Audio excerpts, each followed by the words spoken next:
So what we've been doing or what we are doing with our meditation practice, with our mindfulness practice, is we're trying to understand our experience better. We're trying to really see how our thoughts are distorting our perception of reality and distorting our perception of who we are, disconnecting us from who we really are. And of course, it's a particular kind of thought that is doing this. It's the I don't want thoughts. I don't want this unpleasant condition. I don't want this knee ache. I don't want this parking ticket. I don't want the criticism, the blame. And then the other side of that is I want the praise. I want the recognition.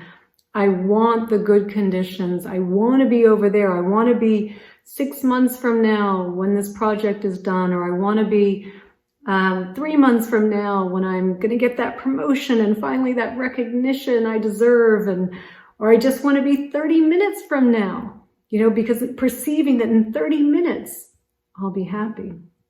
And so these ego type thoughts, the I thoughts, what I want, what I don't want, these are the thoughts that separate us into two.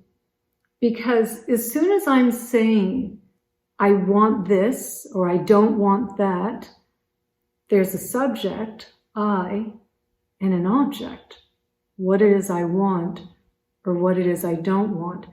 And so by doing this, what we have done is we have separated ourselves into two.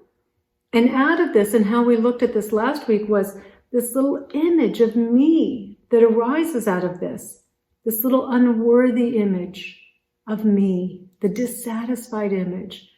Everyone else is having such a good life except for me, because I'm not getting what I want, right? So it's always this dissatisfied image as well.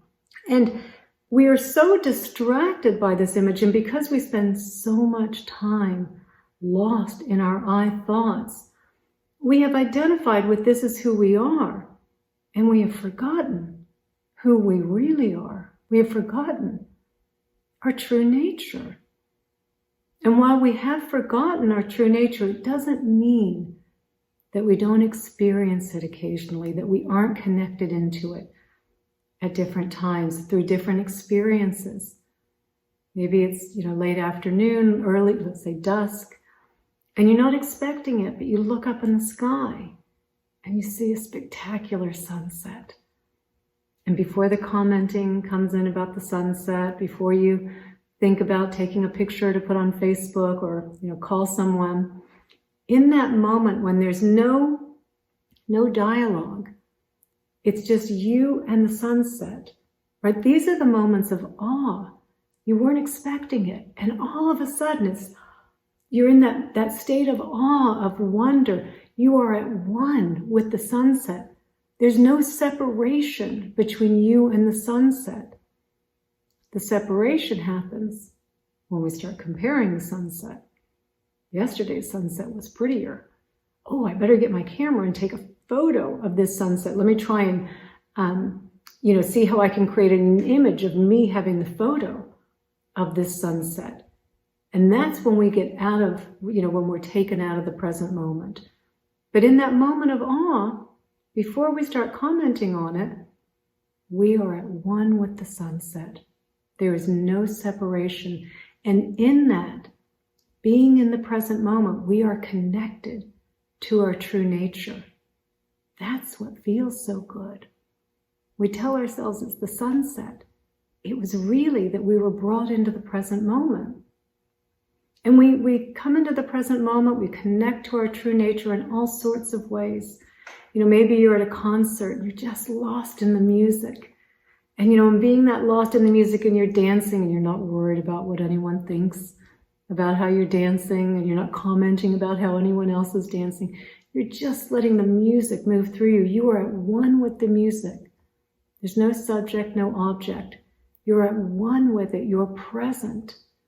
Or how we come into the present moment through different sporting activities when we're really in the moment. We've really got to pay attention. And we think, it's the sporting activity that's so good. And while it's still, yes, it can be good, it's It's the being present. It's the connecting back to our true nature. That's what feels so good, where we feel safe, we feel whole, we feel secure, we feel complete, because we haven't separated ourselves into two. That's where all this anxiety is coming from. And so the more aware of this that we can be, the more awareness we can bring to understanding what we're not, understanding how we keep getting attached to our ego, getting lost in our thoughts, how we're kind of spinning our wheels through our ego, always chasing happiness. It's just that little bit out of reach. And it's always that little bit out of reach. It will never be in this moment. You will never find it, because it's always a little bit just the next moment, or if I could just get this little thing away. And if we could recognize it's not in getting the external conditions, it's not in getting what we want, it's not in pushing away what we don't want.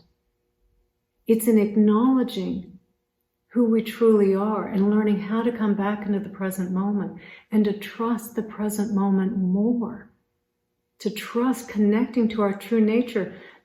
Because it's not that we're not going to, it's, at least I've found so far in my experience, the ego's still there. The thoughts are still going to arise. But when we're very clear and we know, I am not the ego, I am something different than that. And when I connect back to my true nature, that's where I feel my best. That's where I feel safe and whole and joy and wonder and awe. And it's where I flow more easily in life. Doesn't mean we can't think. We don't turn into a vegetable, right? It's just that the quality of our thoughts suddenly becomes a lot better, because we're not always obsessing about me and what I want. And in fact, in the absence of all that obsessing about what I want to be happy, we actually find the happiness and peace that we've been looking for. Because it's not in getting what we want that's going to make us happy. It's in acknowledging that that is just a thought stream. That is just the arising of the ego. And to trust more coming back into our true nature, trusting coming into the breath, coming back into the present moment, knowing who we really are and connecting back to our true nature so we feel whole again.